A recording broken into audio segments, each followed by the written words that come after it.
I'm going to go from my right to the end of the table. Michael Pietsch is Executive Vice President and Publisher of Little Brown and Company. He was David Foster Wallace's longtime editor and the editor of The Pale King. The authors he has worked with include Martin Amis, Michael Connolly, R. Crum, John Feinstein, Janet Fitch, Peter Guralnick, Mark Lehner, Rick Moody, who's the next guy over, Walter Mosley, James Patterson, George Pelicanos, Alice Sebold. I remembered to add Keith. I was going to add Keith Richards anyway.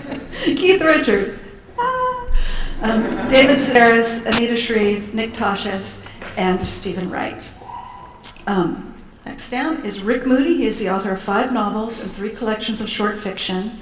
He is the recipient of a Guggenheim Fellowship, and his articles have appeared in The New Yorker, Esquire, The Paris Review, Harper's, Details, The New York Times, and Grand Street.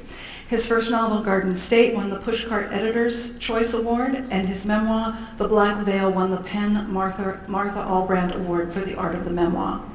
His 1994 novel, The Ice Storm, was a bestseller and made into a feature film, and his most recent novel is The Four Fingers of Death. The multi-talented Mr. Moody also performs with his band, the Wingdale Community Singers. Sandro Veronesi is an Italian novelist, essayist, and journalist. He has published 7 novels, 1 collection of poetry, and 5 nonfiction books. The Force of the Past won the Viareggio Repacci Prize and the Campiello Prize, and was a Zarelli Marimo finalist. Thank God you're not French.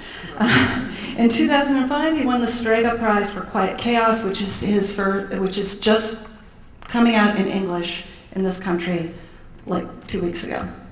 So thanks to all for coming.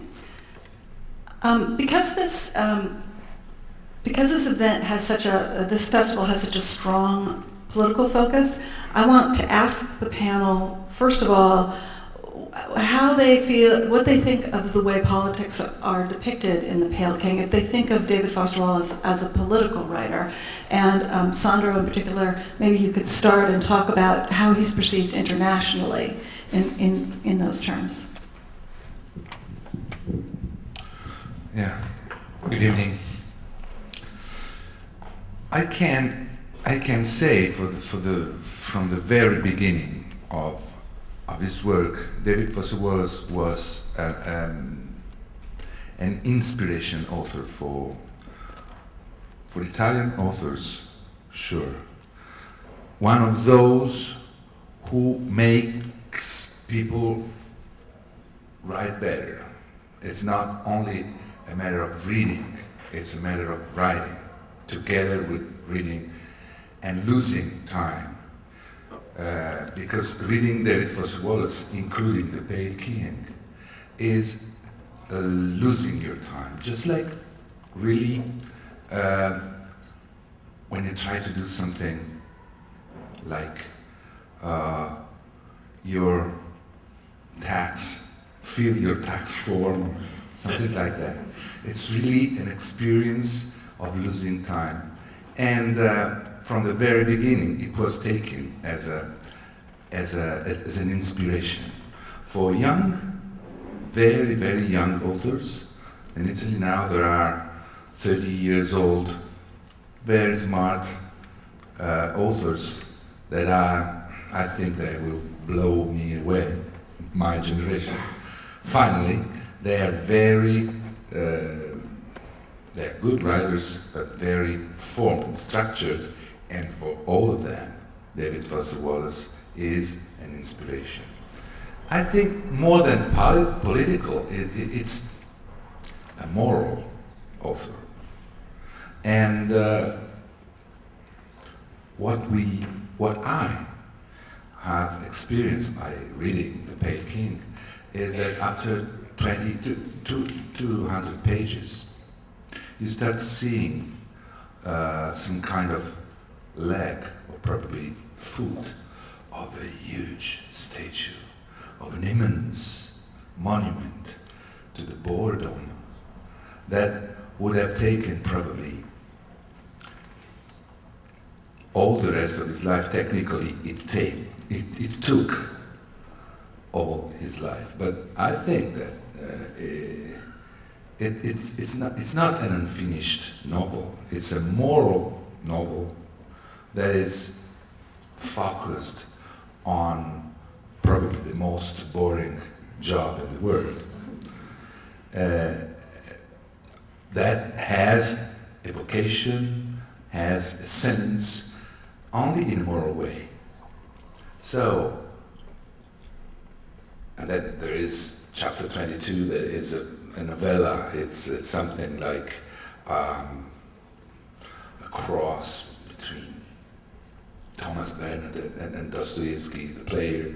It's something like, I don't know, it's really finished. But you don't feel unfinished this novel. That is, of course, it's unfinished because it's only 450 pages instead than 10,000. You don't feel it unfinished because of this moral tension. And this is, I can testify this is the most important aspect of David Foster Wallace's work that is taken as an inspiration in Europe. I can't say it in Italy because it's my experience, but I got the Pale King in Amsterdam just a few days after it was released, the galleys, not this one, and it was a big deal there too. So, you know, I think he is one of the few authors whose moral priority is already detected in each page, and this is one of the reasons of what I was saying about losing your time, not wasting, losing your time, your sense of time. It's an experience in all senses. Yes.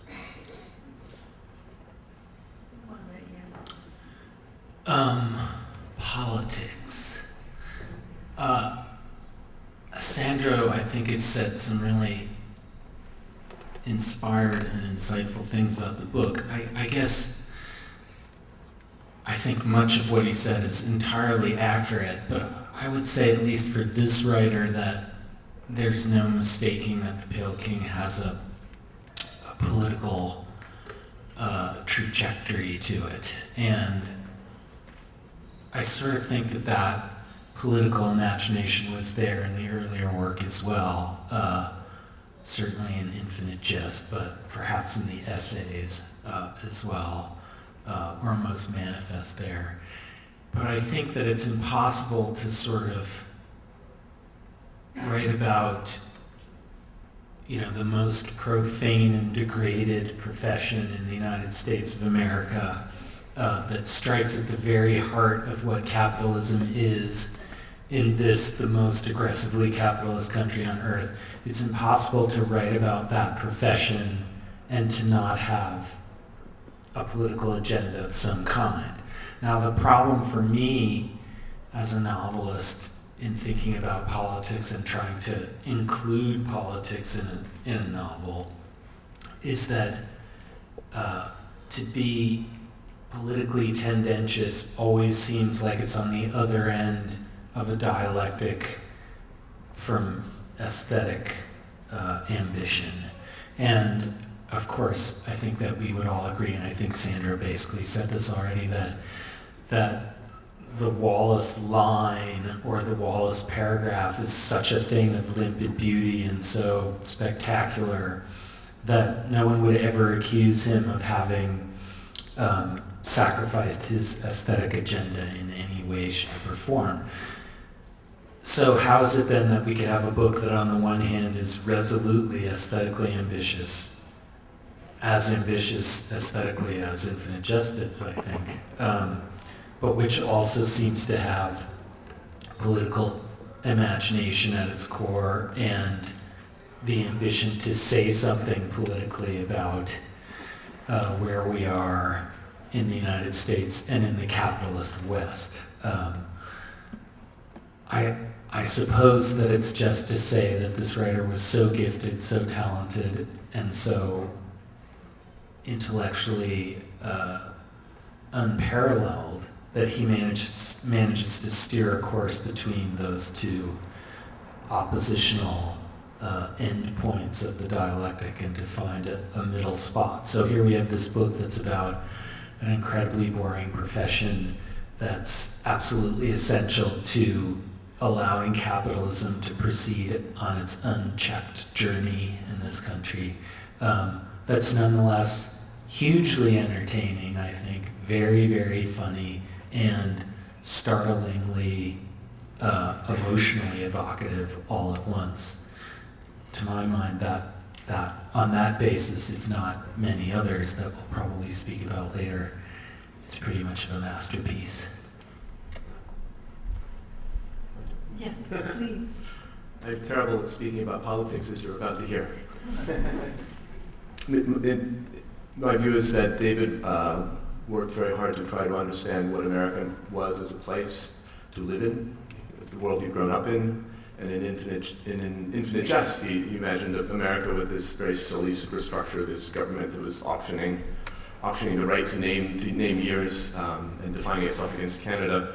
And it seemed to me that he was trying to show a place that was he was portraying a place that was so ridiculously well off that there weren't real problems, which was the problems of the characters in this novel. They had no real problems. They had the ability to make themselves feel good at any minute, and how could they define their lives when they didn't have a war, or for most of them poverty? Most of them had the ability to make themselves happy was the biggest problem they had, and how bad can that be? And that's the world I felt he was trying to make sense of for the people in this novel and for the America he grew up in.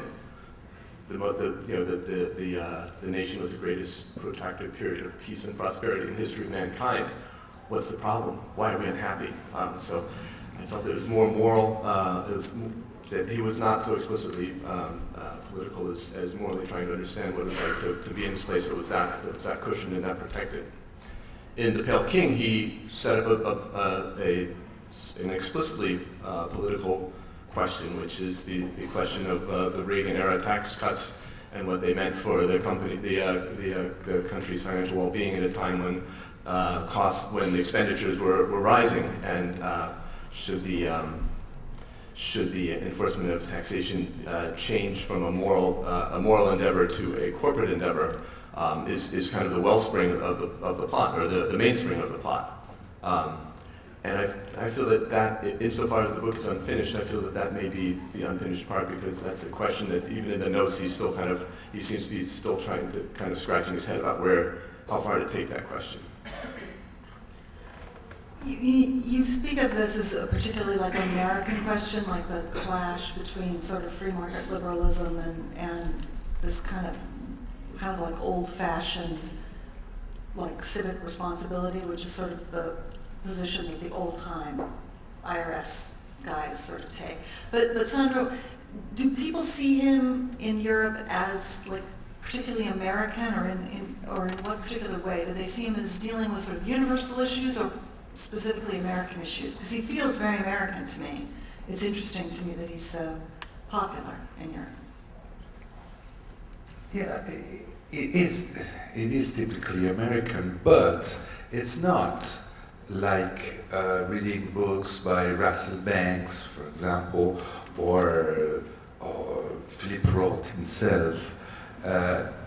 You read them because you want to know from Europe. You want to go deeply to the core of America. In David Foster Wallace's case, there is this open structure word that is not only America. It can be a tennis academy, or in this case, the tax enforcement service. If it is an open structure, all the world is absorbed.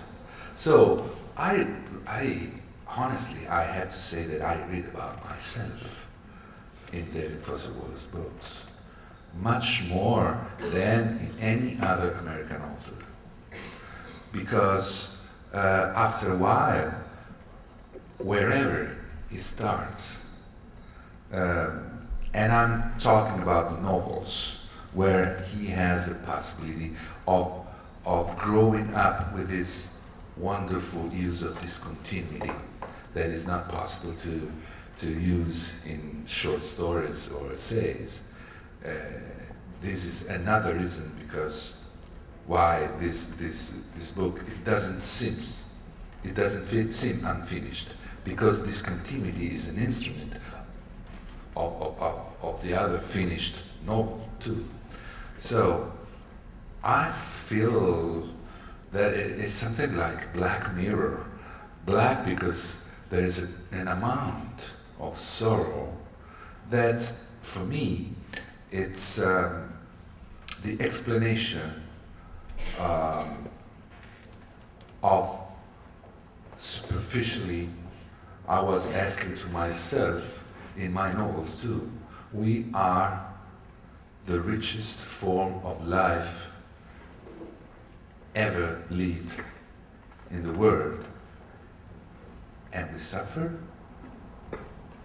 It's something undecent, thinking of all those populations that are sacrificed for our unhappiness. Well, reading David Foster Wallace, these superficial question turns very profound, and you understand that these sorrow, let's say the sorrow not only of America, of the Western civilization, is not undecent. It's real sorrow. And it's something politics too. Because without those kind of books, we could really say that we are a very weird civilization. We go wherever in the world to get energy and stuff just to be unhappy here. No?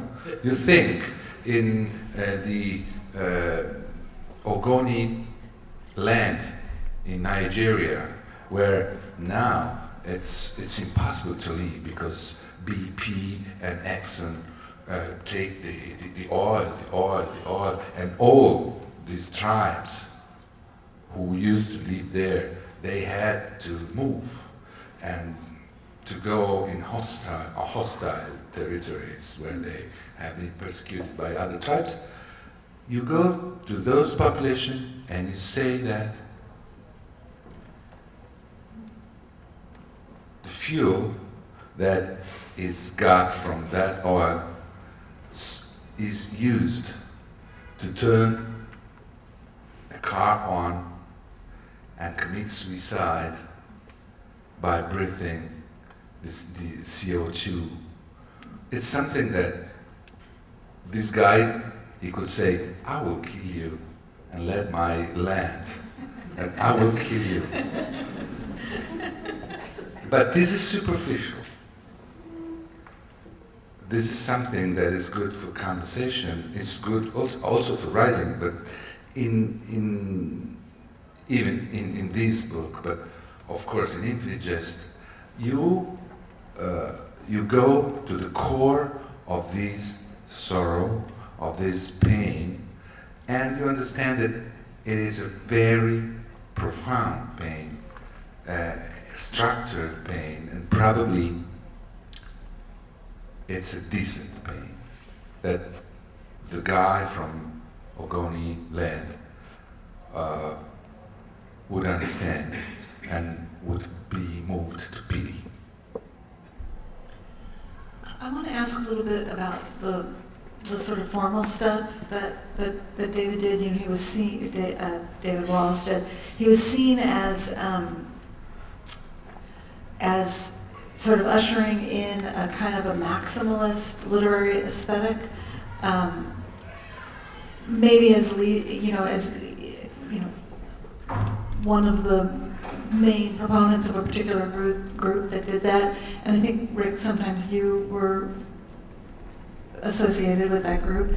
And I wanted to know how you as a novelist might have been affected by that. Was that something that that you saw as him, you know, your recent book is really big, and I'm wondering, do you see that as sort of like a general cultural influence that he was part of, or did he influence you, or?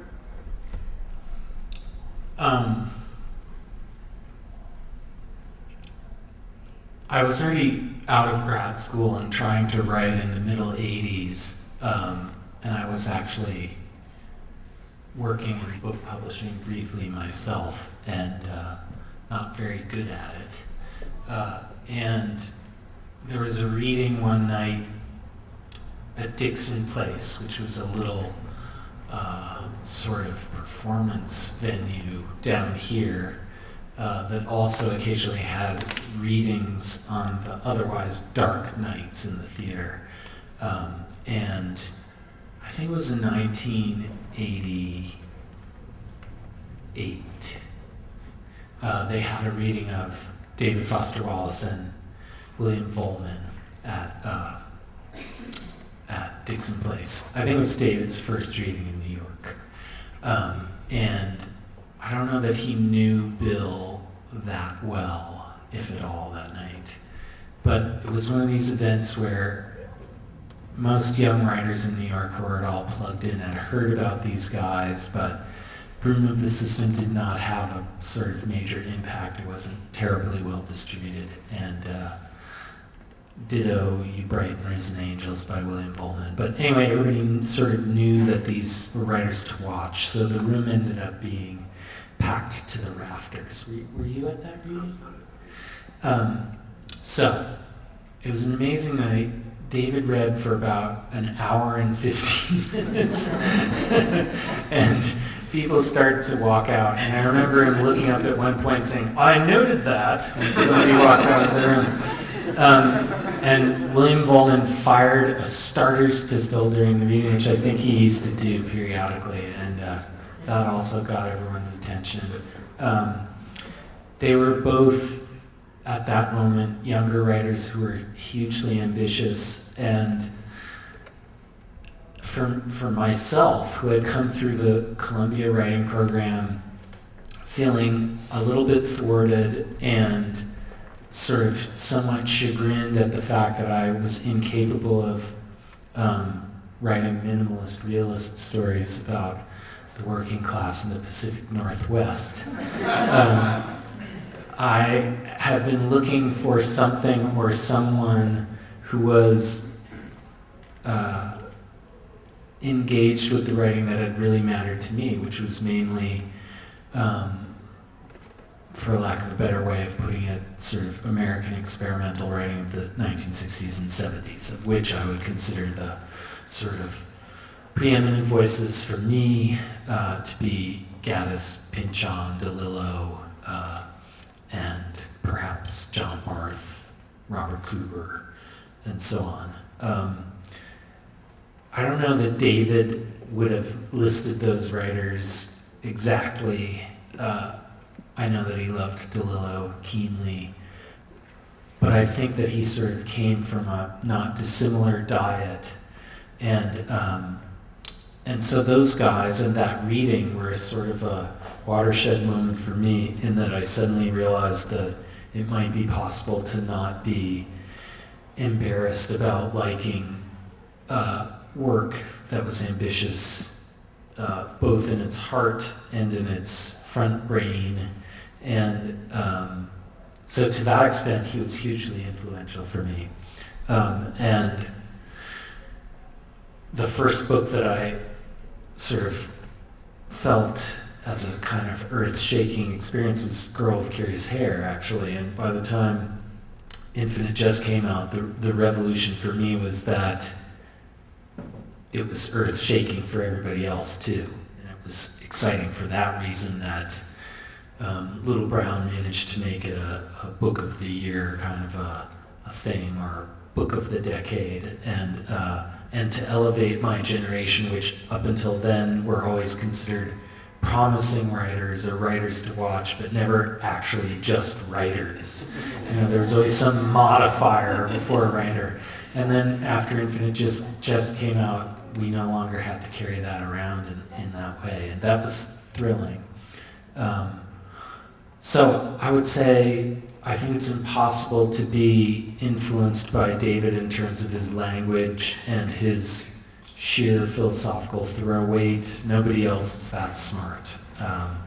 But it might be absolutely possible to feel ratified and empowered by the example of David Wallace.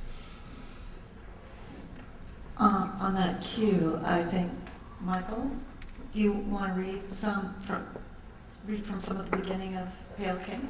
Do you want to do that, or do you want Rick to do it? It's so beautiful. How can you say no? Okay. This is a very short opening, so you won't have to listen to me too long.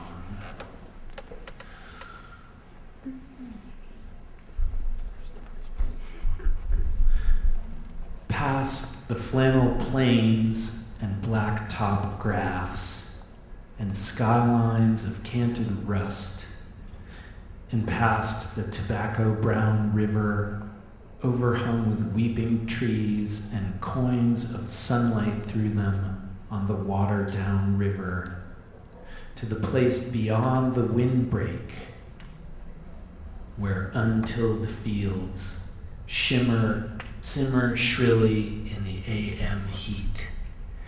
Shatter cane, lamb's quarter, cut grass, sawbriar, nut grass, Jimson weed, wild mint, dandelion, foxtail, muscadine, spine cabbage, goldenrod, creeping Charlie, butterprint, nightshade, ragweed, wild oat, vetch, butcher grass, invaginate volunteer beans, all heads nodding in a morning breeze like a mother's soft hand on your cheek. An arrow of starlings fired from the windbreak's thatch, the glitter of dew that stays where it is and steams all day. A sunflower, 4 more, 1 bowed, and horses in the distance standing rigid and still as toys, all nodding. Electric sounds of insects at their business, ale-colored sunshine and pale sky, and whorls of cirrus so high they cast no shadow. Insects, all business, all the time. Quartz and chert and schist and chondrite iron scabs and granite, very old land. Look around you, the horizon trembling, shapeless. We are all of us brothers.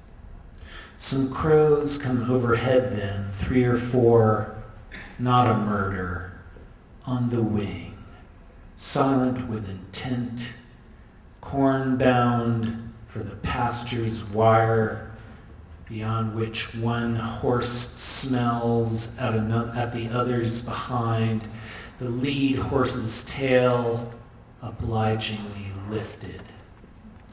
Your shoes brand incised in the dew, an alfalfa breeze, socks, burrs, dry scratching inside a culvert, rusted wire and tilted posts, more a symbol of restraint than a fence per se.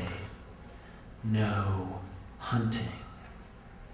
The shush of the interstate off past the windbreak, the pasture's crows standing at angles, turning up patties to get at the worms underneath, the shape of the worms incised in the overturned dung and baked by the sun all day until hardened, there to stay. Tiny vacant lines and rows and insect curls that do not close because head never quite touches tail. Read these. Thank you.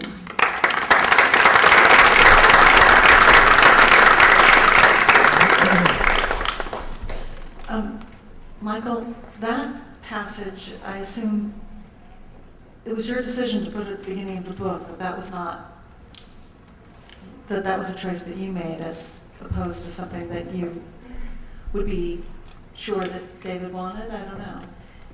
And I guess you're going to tell me that in a minute, but can you talk to me a little bit about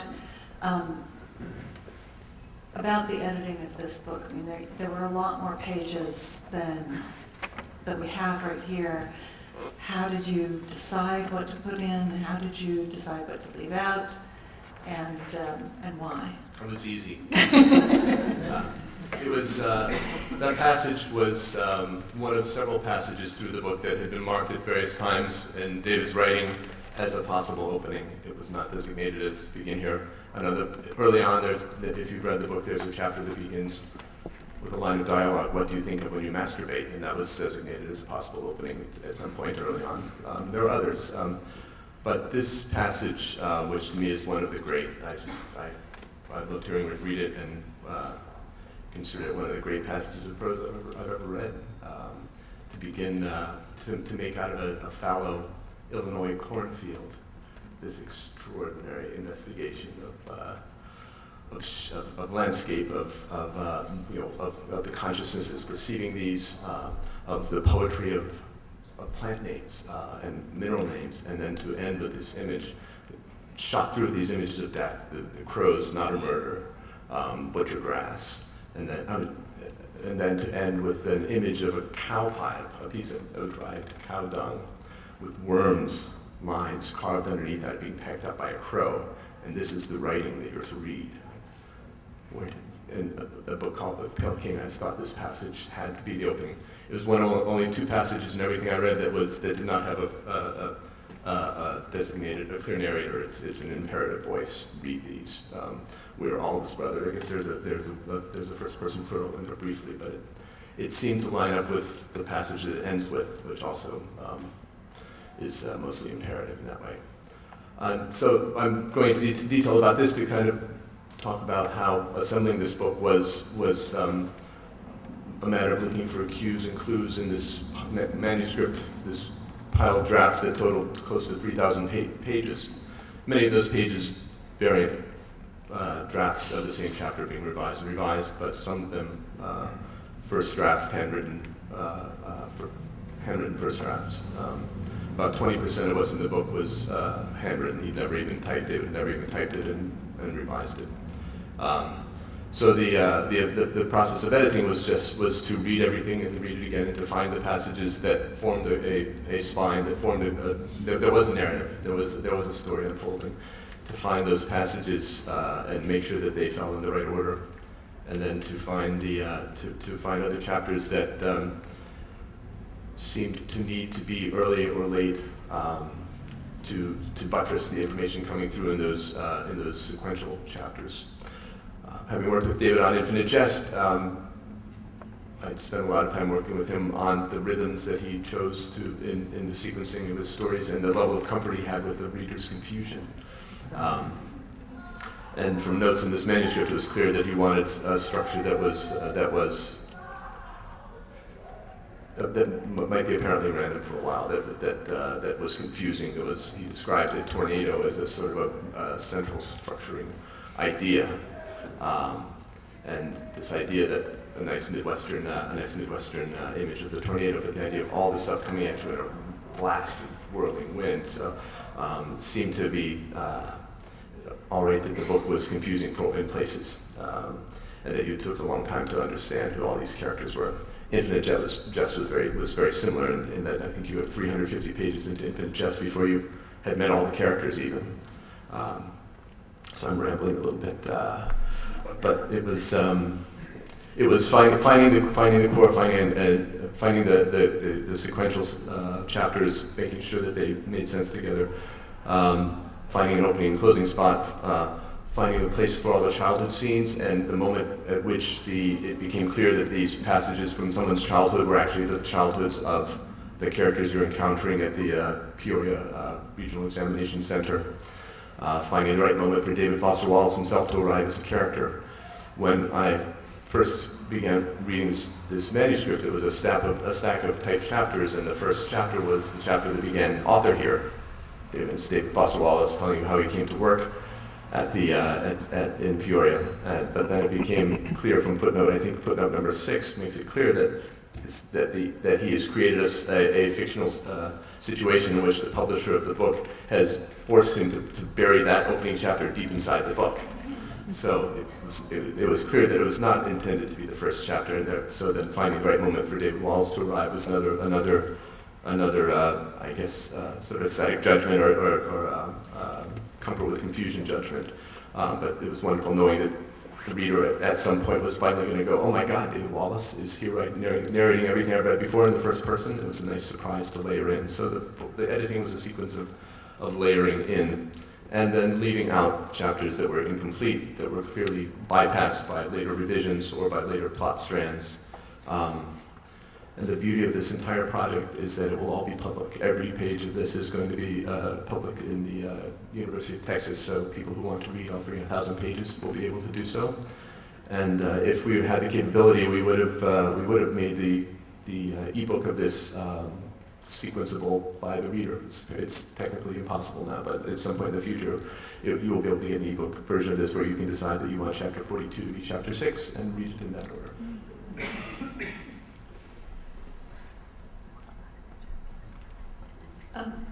One of the sort of striking things about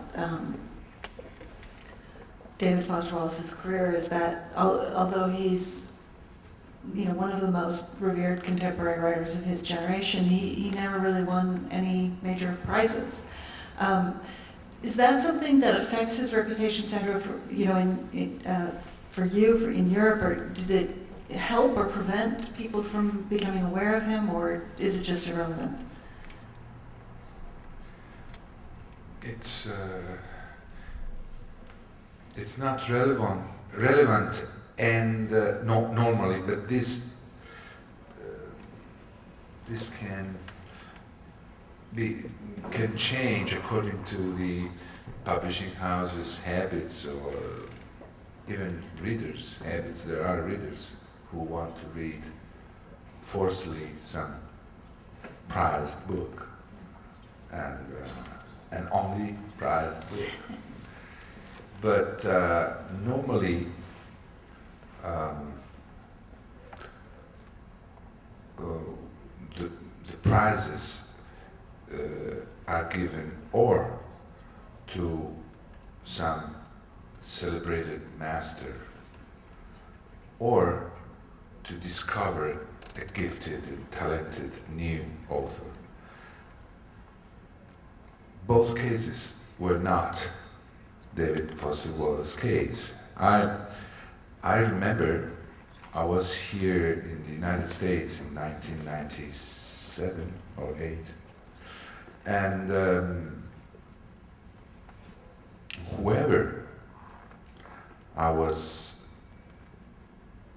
speaking with was talking about Infinite Jest. So I bought it and started to read it. And at that point, this was the prize, because I was talking with authors, but not only authors, and all here, and I was also in Seattle and Vancouver. On the other side of the United States, all were talking about that. So, in this case, the prize cannot add anything, because it was the start of a process which made me a publisher, because I spent 1 year with Infinite Jest, to my publishing house, to the competitors of my publishing house, and nobody wanted to publish it because it was too risk in the translation, too risk, economic risk, and they didn't. So after 1 year, I founded a small publishing house that was founded because just like David Foster Wallace, there were a lot of foreign authors that were not published or not published anymore. John Cheever, for example. And, but mostly we founded it for publishing Infinite Jest that was not published by the main publishing houses. Of course, after that, main publishing houses who published the easier books, let's say, The Girl with Curious Hair and everything else, short stories and everything, they had a demonstration that we could translate and publish Infinite Jest, you did well. and they stole Infinite Jest. But you did well. So you were the first publisher in Italy? I think in the world. In the world. Because well, we made, not me, but I spotted the right guy to spend 1.5 years of his time translating Infinite Jest. He's an author himself, and I convinced him, and it was probably my best performance, because he really lost 1.5 years of his life. And he was great, and the translation is great, but it was the first translation because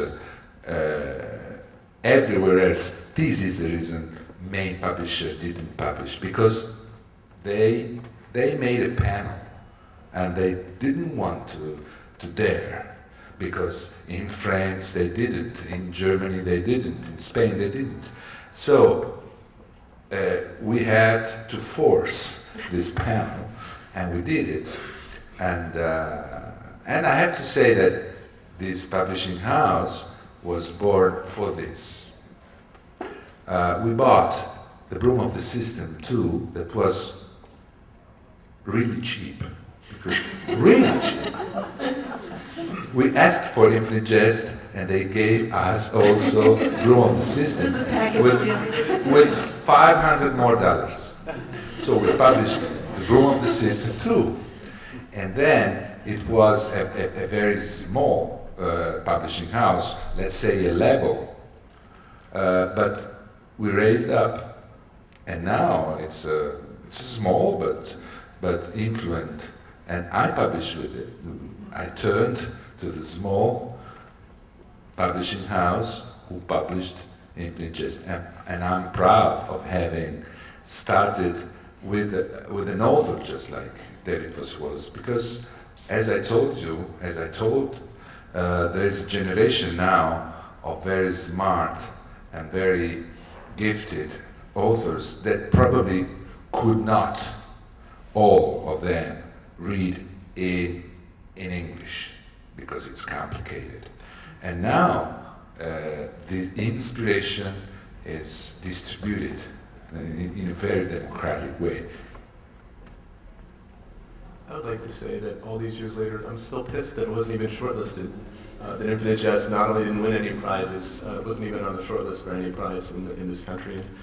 Prizes are arbitrary and persnickety and all those things, but they do matter. They're a way that nations communicate with each other. People in Europe, in Italy, more people would have heard of David Wallace sooner had he been a prize winner. I can't explain why. I think it had something to do with the headband. It was, I think, very famously or notoriously, the National Book Critics Circle, it was just too long. It was just too long. They didn't have time. They didn't have time. But the fact that it's such an ambitious and original novel that spoke so powerfully to the concerns of younger writers, younger readers, was ignored. I find this sad. Do you, Rick? Do you care? I find it sad too.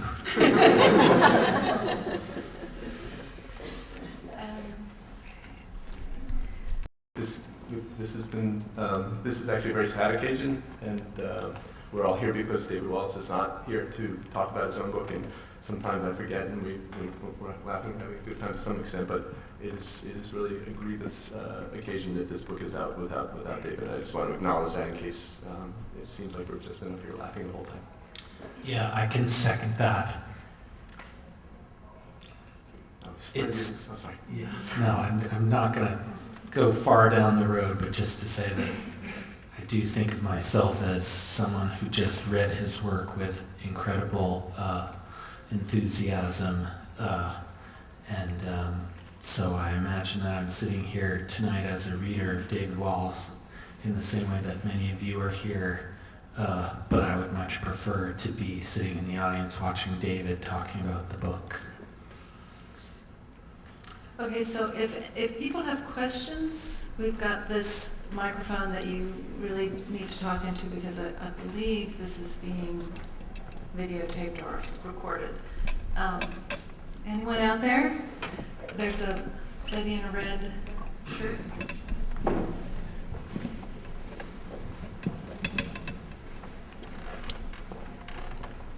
Hi. First, thanks so much for doing this. This is great to be able to listen to some insider information about the Pale King. Can you talk into the mic a little bit? If I can reach it. Okay.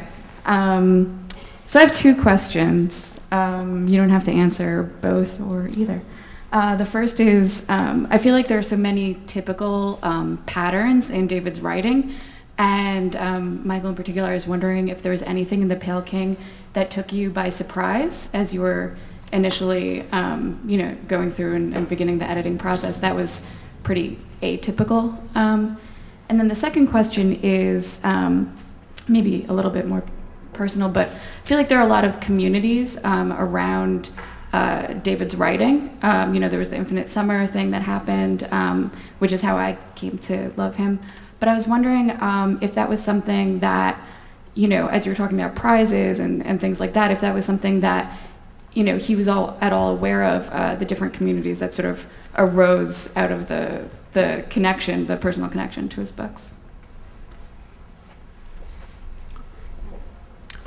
He was aware that there was a great deal of affection for his books and that people were extremely passionate about it, and that there were communities of people who gathered together to talk about them as the internet was, as howling fan pods and organizations arose. I know that he was aware of them, and I imagine at some points it allowed him to feel good. He was very troubled by anything that made him feel good.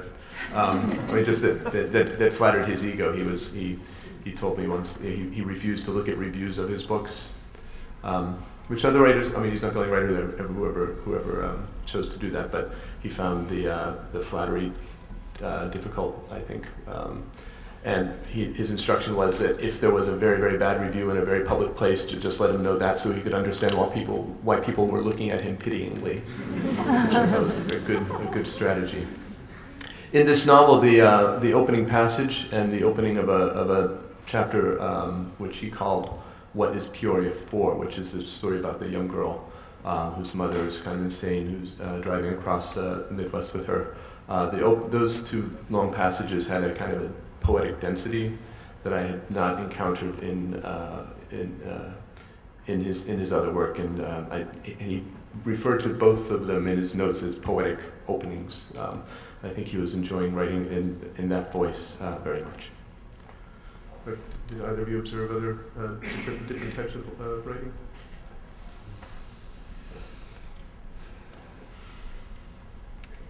I don't think so. Maybe Sandro can speak to this too, but my experience of The Pale King is that it's an extremely heterodox text, and I actually think, regardless of what you had to do to it, Michael, I think that it needs to be heterodox in order to deal with the ramifications of the thematic material. On the one hand, you have this incredibly dense IRS voice, and that voice, the voice of the arcana of the American tax code, I have no trouble believing came relatively easily to David. It's within the kind of sort of density diagram that is what he had done before, I did find the opening highly poeticized in a manner that suggested extremely ambitious novel. But even that's not outside of the realm of possibility. And otherwise, you have the mixture of high diction and colloquialism that, to me, is the sign of David, that it's never just high, and it's never high without being demotic or colloquial at the same time.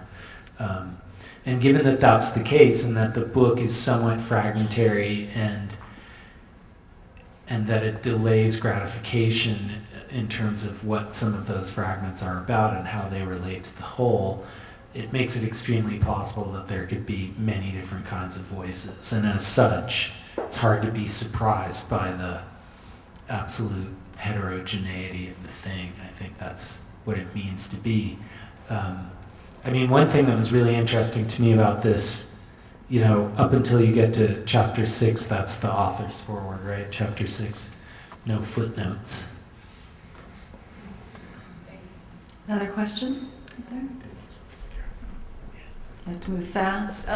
Just because there's nobody else in line, I want to make a short comment of appreciation of how clear David's voice is through the book.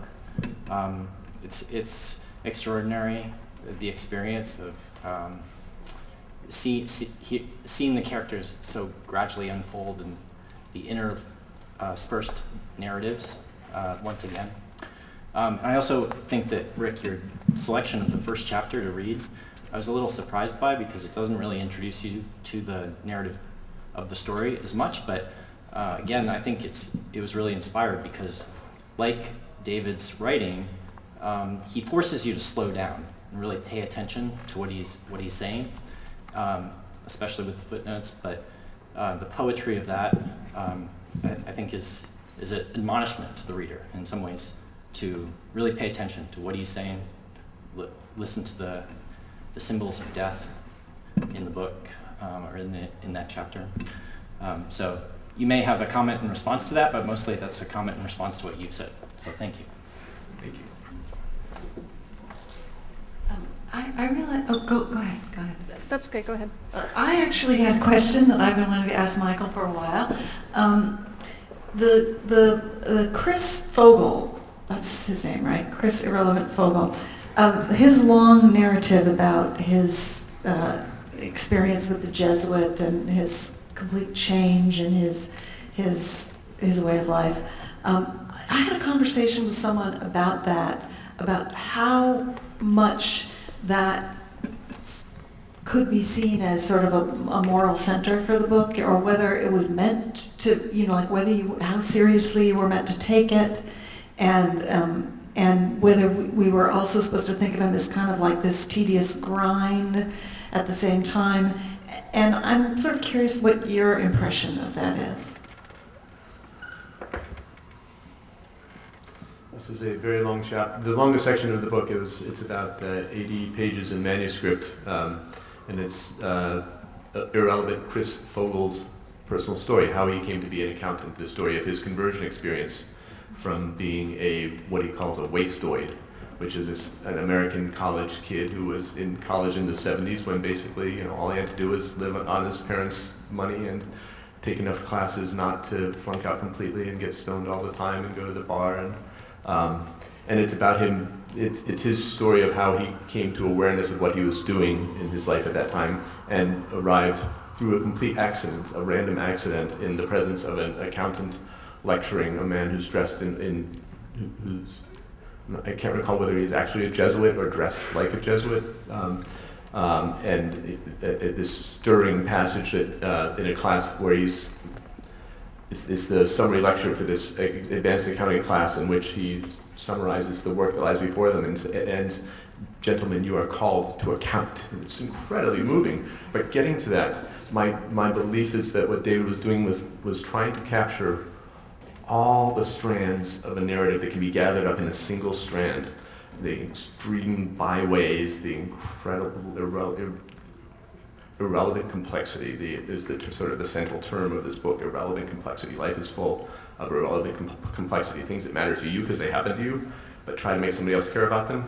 Maybe your spouse, your beloved, will sit with you and listen to you through these long, detailed things that happen to you while you're waiting in line at the bank, or just the horrible minutia of life.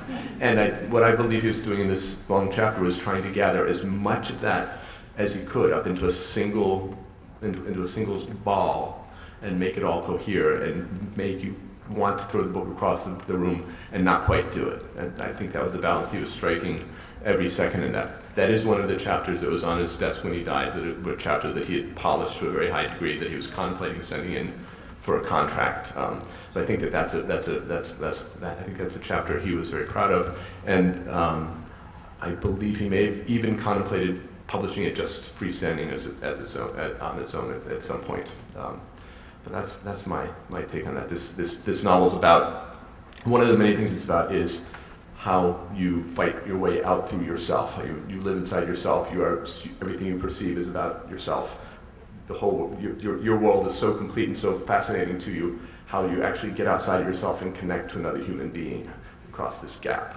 And that this is this man's story of how, through this lecture, he realized there was something bigger than him that he could actually find a way to get outside of himself and get to, while becoming an accountant. There's another aspect of that passage too, which is one of my very favorite in the book as a whole. I mean, it's a stunning accomplishment, that novella length section. And I think that part of the project of The Pale King as a whole is to force you, the audience for the book, into a position where you absolutely have to have compassion and sympathy for the people who work at the IRS.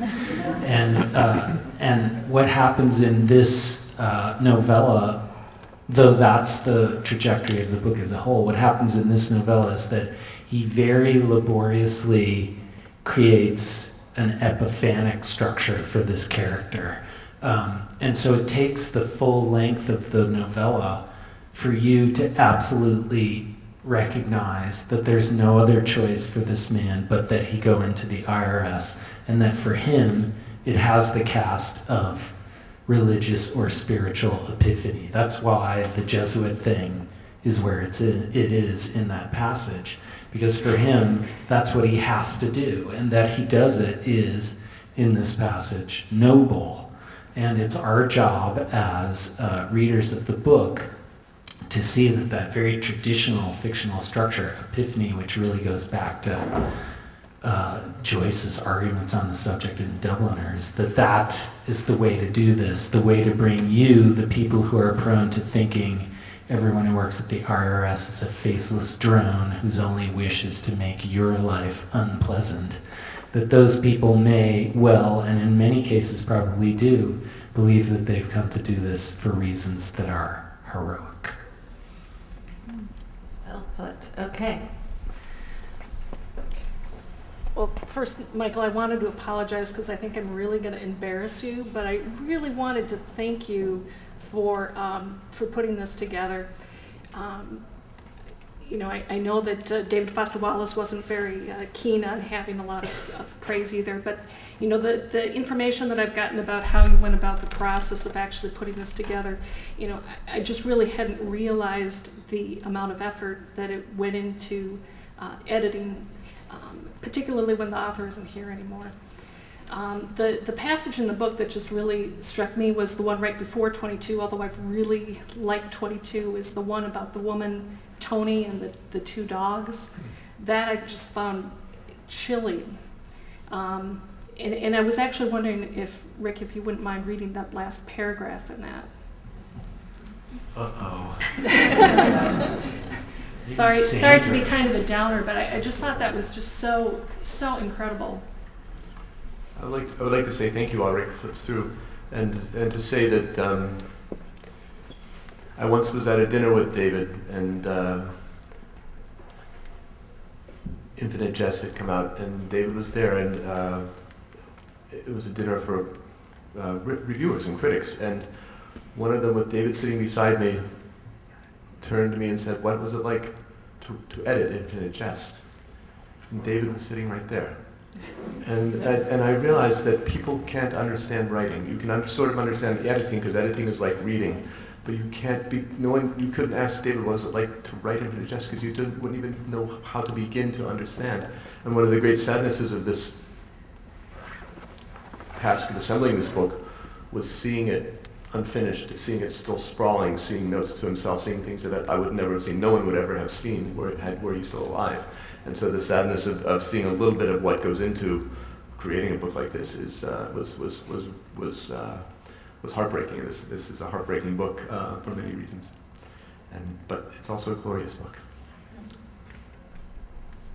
So you just want this chapter about the woman and her dogs, is that right?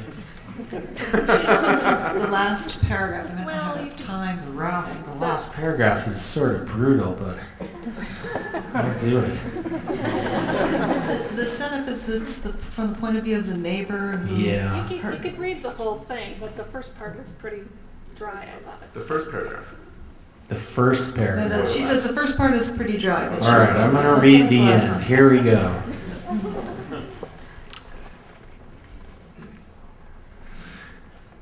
I'm glad you said this, she said. Her name was Tony. She'd introduced herself when he came to her door. Now I'll know. If anything happens to these dogs, if they run off or limp or anything, I'll kill you, your family, burn your house down, and sow salt. I have nothing to live for but these dogs. If they want to run, they're gonna run. If you don't like it, you can take it up with me. But if anything gets done to these dogs, I'll decide it was you, and I'll sacrifice my life and freedom to destroy you and everyone you love. She works at the IRS. Hello. This question is for Michael. I'm wondering if there's any writings or segments you found that it wasn't clear whether it belonged in The Pale King or not. And one example is there was the short piece published in the New Yorker, All That, which seemed like it kind of belonged. It was a childhood story, but it didn't appear in the novel. I'm wondering if there were other examples like that. That's a good question. The story of that appeared in the New Yorker was among the papers, and at the end of the day, I couldn't place that as one of the characters, one of the adult characters, and it didn't seem. I mean, it has a little bit about boredom in it, but it seems to be about more about the father and the son. So it seemed like it might be extraneous. There were a number of stories published during David's lifetime that he began writing as part of this novel, and you can identify the themes in the story collection. The story Adult World Parts 1 and 2 is something that the novel never gets into, which is boredom in marriage. But he had finished that and decided to publish it first in the story. And there's a long story called The Soul Is Not a Smithy, which is a bunch of children sitting in a classroom, I think junior high school, as their teacher loses his mind and begins writing "kill them all" on the blackboard, and the anatomization of boredom in junior high school in that story is one of the great pieces of writing David ever did, and I think it was complete. He wanted to publish, he wanted it out there in the world, and I think it's safe to read that. I decided not to arrogate it to the novel, and there is a chapter in the novel that is actually similar, has some similar elements to that. But you can find the themes in The Pale King scattered through other parts of his work. And those two stories were published in Oblivion, right? Yeah. Hi, this is actually about a question about his nonfiction. Before reading of any of David Foster Wallace's essays, I'd always been very affected by Orwell. Nobody had kind of touched me in the same way until I came across David Foster Wallace, and even though stylistically they're very different, I was wondering if he was affected at all by him. I see the same like highbrow, lowbrow in Orwell, the same broadness of themes, and the same kind of moral force behind the writing that you can find whether he's covering a porn convention or Federer or a Maine lobster festival.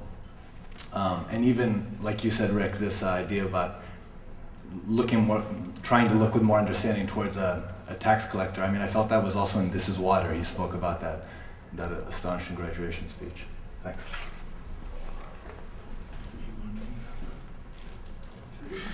No, I can't add anything. It's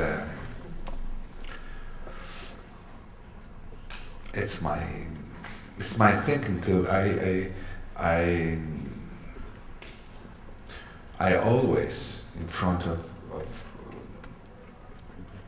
a lot of pages of David Foster Wallace, I really stare. As I told you, it's an experience that it doesn't happen with many writers for me, by reading many writers. It's astonishing, so it's a spectacular. I cannot exactly explain, and but anyway, I have the impression, I have the feeling that it can help me, help us, I think, to better understand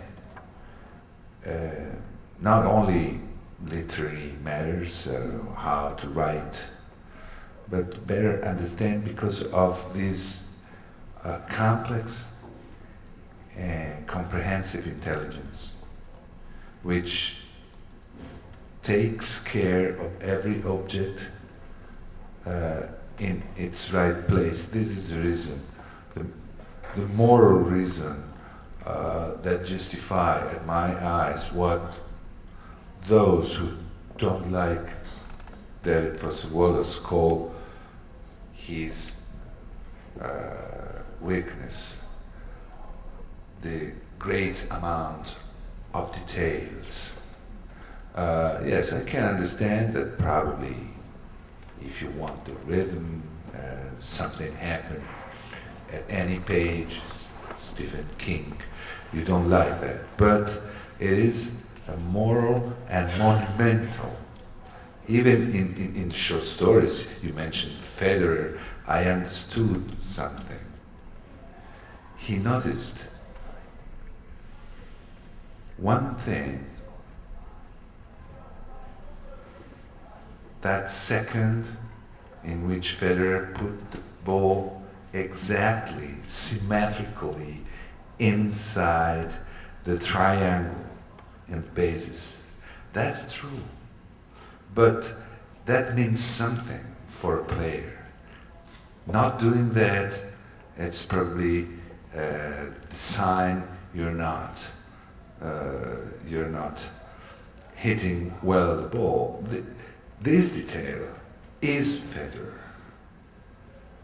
So, as I told, and I repeat myself, this is the moral tension, not ignore what details tell us about word or single persons. Of course, it's spectacular.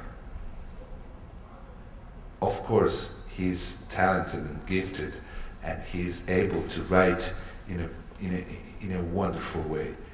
But I think that the strength will be, it's well appreciated now, but will be appreciated more and more when Federer will not be playing anymore.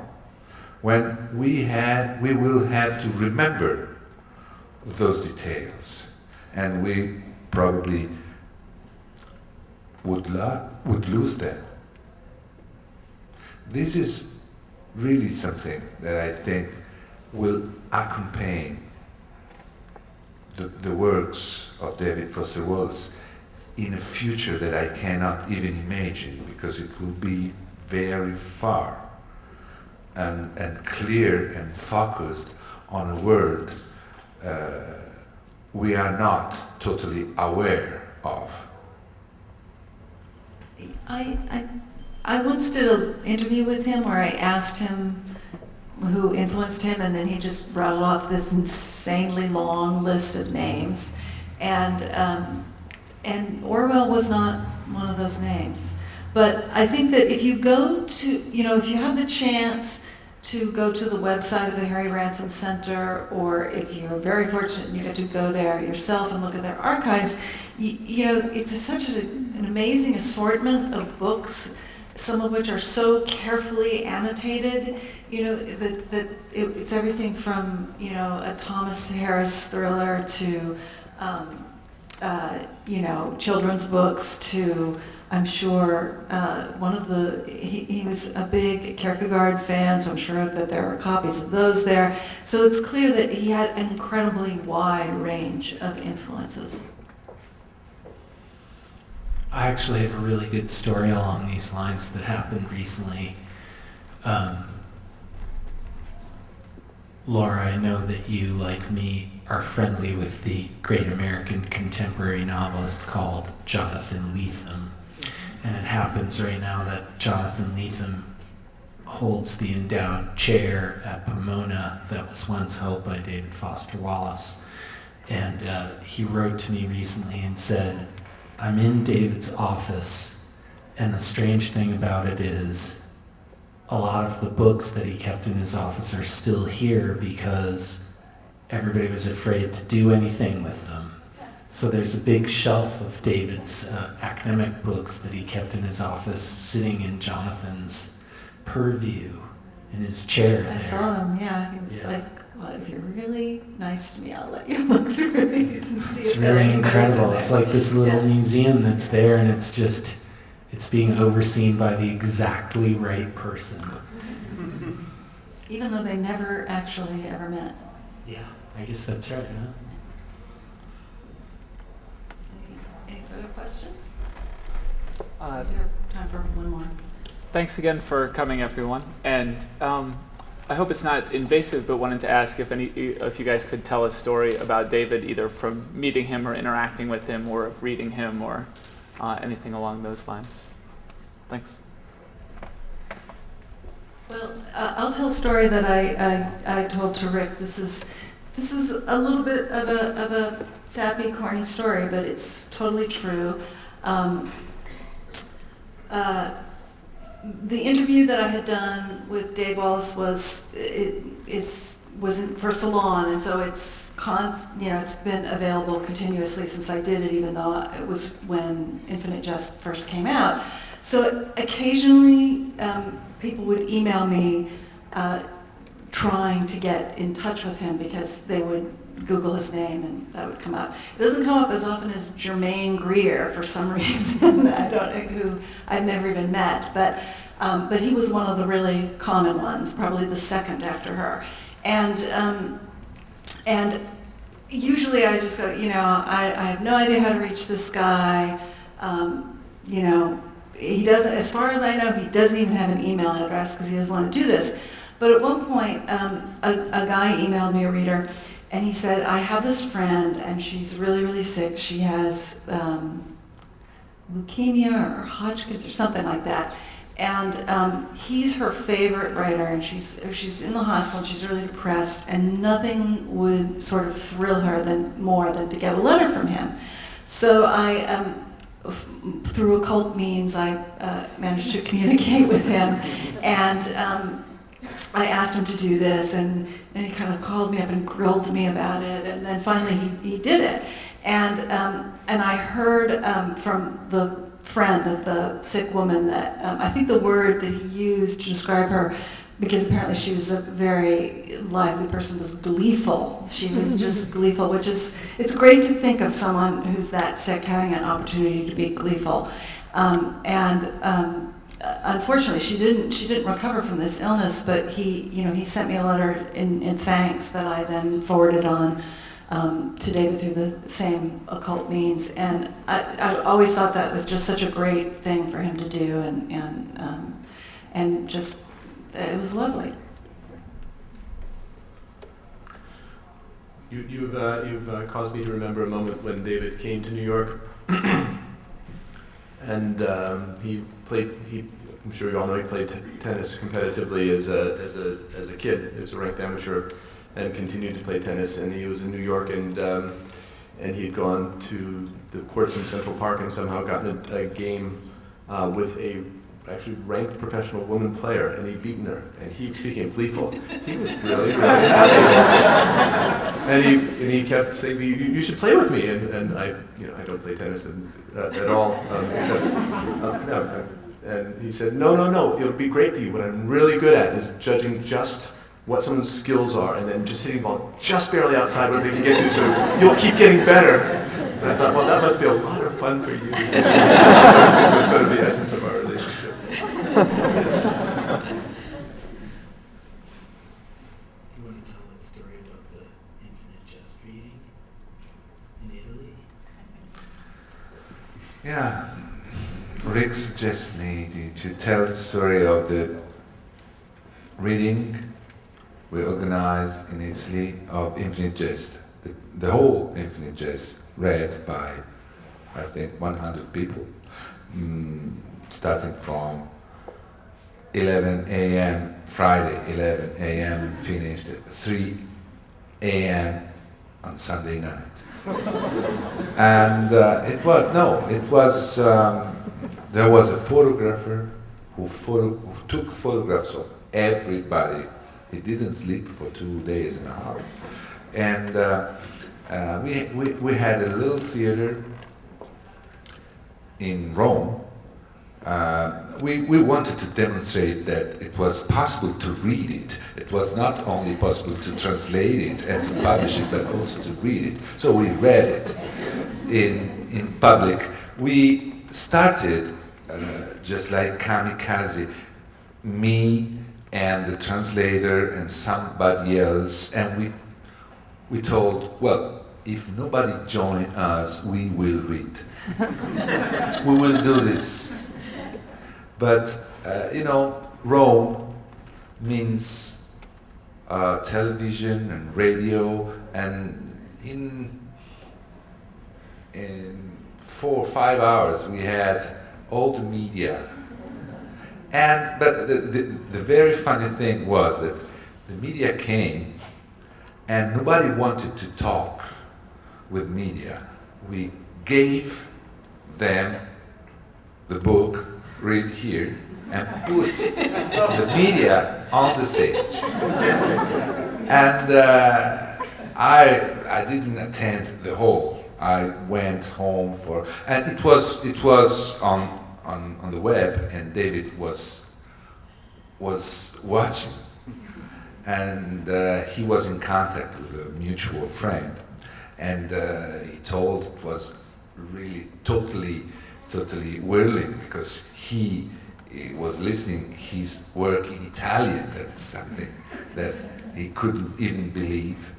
But the last page was supposed to be read by Fernanda Pivano, who she's dead now, was already 80 years old, and she was a translator and the testimony of all the big generation. She was a close friend of Hemingway, and she performed American literature in Italy for half a century, and she came down from Milan to read the final page. And this mutual friend sent by fax to David the last page of the Italian issue. He's a publisher too, but so he was a competitor. But he was so happy that we were doing this heroic attempt that he cooperated, and he sent the last page, the last Italian page to David, asking him to read the last sentence. And he recorded it on the answering machine tape. And the reading ended with the answering machine, physically, the answering machine of this friend of ours at the microphone with the voice of David Foster Wallace reading, "And la marea era molto lontana." After 2 days and a half, and it was a success, I think probably the only great and important happening, literally happening, I attended in my life. A lot of couples formed during the last year. It was really, people, it was December 2000, and people still remember it. And it was the demonstration that a little bit of the energy that is in the book could be distributed this way. I can't possibly compete. All right, so we're going to wind this up. Thank you, everyone, for coming. And I want to thank our panelists who just